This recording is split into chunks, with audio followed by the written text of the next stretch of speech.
এবার খালে জাল ফেলে সংসদ সদস্য আনোয়ারুল আজিম আনারের খণ্ডিত লাশের সন্ধান।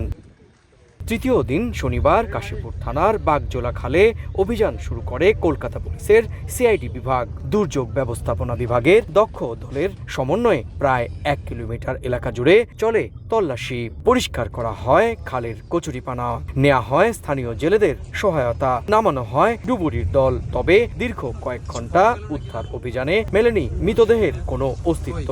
এমনকি খণ্ডিত মরদেহ বাহনের জন্য ব্যবহৃত প্লাস্টিকের ব্যাগের অস্তিত্ব পাওয়া যায়নি।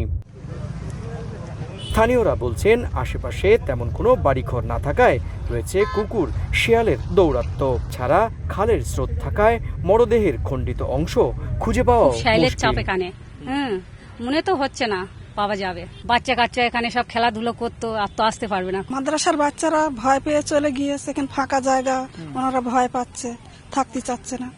নগদে 500 টাকা বা তার বেশি পেমেন্টে পেতে পারেন ঢাকায় জমিসহ 20 কোটি টাকার পুরস্কার। সিআইডি বলছে লাশের কোনো অস্তিত্ব অথবা আলামত না পাওয়া পর্যন্ত অভিযান চলবে। এদিকে হত্যা মিশনের অন্যতম সদস্য কসাই জিহাদকে রিমান্ডে নিয়ে জিজ্ঞাসাবাদ করছে সিআইডি।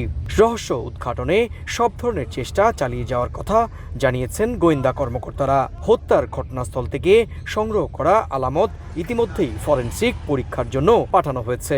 এদিকে কলকাতার অদূরে বরানগরের আনারের বন্ধু গোপাল বিশ্বাসের বাড়ি এখনো তালাবন্ধ। জানা গেছে অসুস্থতার কারণে তিনি একটি বেসরকারি হাসপাতালে ভর্তি রয়েছেন। 12ই মে সীমান্ত অতিক্রম করে এই গোপাল বিশ্বাসের বাড়িতেই এসেছিলেন এমপি আনার। আর একদিন পর 13 তারিখ দুপুর থেকেই রহস্যজনকভাবে নিখোঁজ হয়েছিলেন ঝিনাইদহ 4 আসনের আওয়ামী লীগের এই সাংসদ। এমপি আনারের মৃতদেহের খণ্ডাংশ কিংবা ক্ষুদ্রাংশেরও কোনো সন্ধান পাওয়া গেল না। ফলত তৃতীয় দিনের মতো উদ্ধার অভিযান কার্যত ব্যর্থ। তবে গোয়েন্দা কর্মকর্তারা বলছেন এই এমপি আনারের মৃতদেহের খণ্ডাংশ যতক্ষণ পর্যন্ত না পাওয়া যাবে ততক্ষণ পর্যন্ত তাদের এই যৌথ অভিযান অব্যাহত থাকবে। ভাঙড়ের বাগজোলা খানের সামনে থেকে সুব্রত আচার্য, সময় সংবাদ।